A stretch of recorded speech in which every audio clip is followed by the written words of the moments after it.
Hey everyone! Welcome back to another episode of 7 Minute Sundays! 7 Minute Sundays! And Bumalik na ang red box. bumalik na ang red box Kasi nasa bahay tayo. nasa bahay tayo ngayon. And today is actually Hinulit ko lang yung Sunday. sinabi mo. Today is actually Sunday kasi medyo busy kami. Mhm. Kaya delayed ang aming 7 Minute Sundays. And probably wala kami masyadong vlogs this week. We'll see. Kasi parang wala, nakakatamad yung weekend na to. No? Ang ulan. Ang gloomy, ang ulan, tapos di namin alam for some reason medyo low yung energy namin ngayon. Siguro wala lang talagang sun. True, wala talagang sun. Yeah. Siguro after nito magnanap kami. Oo. So, kung bago kayo dito sa channel namin or sa vlog namin, yung 7 Minute Sundays, ina-upload namin siya every Sunday and we pick a random topic or questions from this The box. red box. Or kung ano lang maisipan namin minsan. That's right. Yeah. So, everyone is encouraged kung gusto nyo mag-share ng inyong mga thoughts or kung ano ang topic namin, pwede kayo mag-share. Lahat kayo. True. Right. So, Okay. may na siya. So, let's start. Pipili si Kim na ng topic sa red box natin. Huh? Pangit yun. Sorry guys, pangit yun kasi fill in the blanks. Okay. Topic na hindi Okay. namin alam. What is something you wouldn't want to change about yourself? Yun. Ano sa sarili nyo ang ayaw nyo ever na Palit. mag-change, magpalit, magbago? Ganun. Yung ayaw? Oo. Ayaw nyo, something about yourself na you don't want to change. Okay? Okay, Ready? In 3, 2, 1, go. Go. Ako? 7 minutes, so 9:30. Inaano ko lang yung time kasi para legit siya na 7 minutes. Okay, so ano ba? Ikaw? Ako, something about myself na ayokong change. Parang ang hirap kasi for me, importante yung change. Kahit naman sa mga good qualities. Kung ano, importante pa rin na parang may character development. Because we love character development. True. Sa mga hindi nakakaalam dyan, kaming dalawa ni Kim were doing something like road to...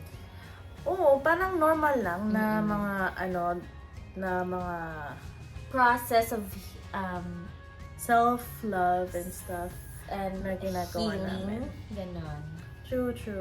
Trying to be more like intuitive and more aware sa aming dalawa. Totoo. So, pero siguro yung akin na lang yung my love for my family.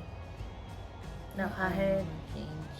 na kahit like anything with anyone sa pamilya na hindi lang sa parents ko pero dun din sa mga pinsan ko, sa mga titas ko na sana hindi mag-change. Yun lang. Ewan ko kasi ang hirap ng question. Yeah, kasi tama ka naman. Importante naman yung change. Good change, hindi yung bad change. Kasi marami naman kasi talaga tayong as we age or as we move sa life natin, maraming changes. Hindi lang naman tayo, kundi lahat na nakapalibot sa atin, nagbabago din. Pero for me, I think siguro... wait lang. Nakaisip ako lang sa akin. My attachment for society. Yung parang pag-talk na ng mga social issues, parang Bless you. ko, nagiging super passionate and like emotional na yun lang.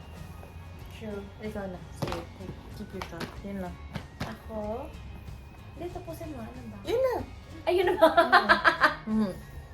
Ako, hindi ko alam. Siguro, Yung pagkaputi ng mismo. siguro tama ka. Sa sarili ko, ang dami kong gustong baguhin. And, hindi ko I think masasagot yung question na ano yung ayaw kong baguhin because I myself gusto kong baguhin yung marami sa sarili ko. Pero sa usaping pagmamahal sa family, you're right. Siguro gusto ko pa rin naman baguhin yun pero mas ibang level na love. Kasi ngayon na mas naiintindihan ko na yung family ko, iba na din yung love na nakikita ko sa kanila. Whereas dati, parang sila lang yung safety net ko. Parang sila lang yung nag-provide sa akin. Yun lang yung parang level ng love na alam ko. Ngayon, mas deeper na. Kasi, tingin ko, mas napagdadaanan ko na din yung mga napagdadaanan nila. So, ngayon, yung love and understanding parang isa na. Tama ba?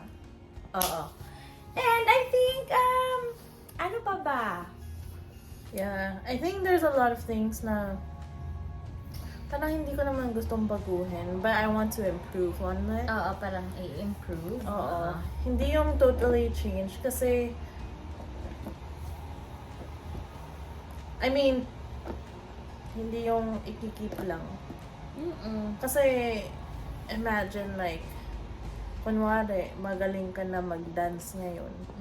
Tapos, sabihin mo, gusto ko ganito na lang ako lagi galing. Pero, nagpa-progress din yung mga styles of dance, yung mga, yung nagiging ibang level yung mga things. So, gusto mo to improve yourself constantly.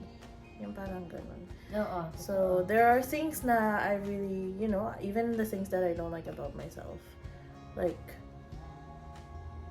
I'd like to change it. But the things that I love about myself, I don't just want to keep it. I just want to keep improving. Because that's what life is, right? Like, we just want to keep improving and then progressing and being better. Kasi that's the point. Oo, that's true. If sasabihin mo man na may ayaw kang i-change sa sarili mo, that's on you, yes. Pero, kasi pag hindi lang naman sa sarili natin yung tinitignan natin minsan yung mga surroundings din naman, yung environment and everything that's been going on or that will happen sa kabuuan ng buhay natin. So, parang ganyan. So, may mag-change din. Yeah. So, Siguro kung may something man na ayaw ko i-change yung how I feel right now. Like, health-wise. Kahit na I'm not the most like healthy, but I know that when I'm older, parang marami ng physical restrictions ang mafe-feel ko just based on like everyone aging. Yun lang. Parang I don't want to feel a lot of like sickness and stuff. you want to be young. Yeah, I want to be young forever. That's it. I want to be in my 20s forever. All 20s, no? True. Anyways, yeah. Yun lang naman. What about you? Kayo. Parang mahirap yung question, no? Like, pabalik-balik kami ng iniisip. Kasi wala kami maisip. Oo. Yun lang talaga yung unang nagpa-pop sa utak namin. Yeah. Kung ano yun. Pero right now, I think, sa question na yun, siguro sa amin, hindi siya perfect time or tamang time na may sabihin kami na iba kasi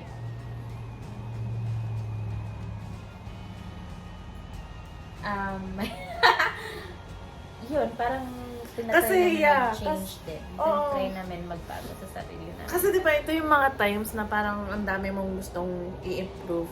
Kasi wala ka pang responsibility sa iba. Like, wala kang anak, wala kang asawa or something. So, parang, that's what you wanna do. You just wanna keep improving. You don't want anything, you know. Dumating ako sa point ng buhay ko na ayokong may gawin. Pero I think ito yung stage ko ng buhay ko na sobrang uhaw ako sa pagbabago. Uhaw ako sa pag-move forward. Yung parang ganyan. Yeah. So, yeah, Sana kayo rin. So, kayo guys, Anong, oo. Nagsashower yung pusa ni Angelo. At saka ni Yon. Unaan nyo, may pusa kami ngayon. Oo, may pusa kami ngayon. For a little bit. Diba, Cloud? Mm-mm. Sabi niya, oo. Yun lang. Yeah, same lang. Kayo guys, baka may idea kayo or baka may gusto kayo i-share dyan na gusto nyo ayaw ma-change sa inyo. Oh, bigyan niyo kami ng idea kasi kami wala kaming idea kung ano bang pwede. You know? Oo, kasi baka yung inisip namin ngayon, Iba. hindi. Gusto lang namin mag-change talaga. Oo. Ganun. Meron pala kaming dapat na matutunan na hindi nyo dapat i-change yan. So, share kayo guys. True. Anyways, thank you all for watching this episode Thank you so much. 7 Minute Sundays. Yes. So, ingat kayo lagi and enjoy the rest of your Sundays kasi bukas work na naman. And have a great week ahead. Sana mag-vlog kami every day. Yep. See you guys. Bye!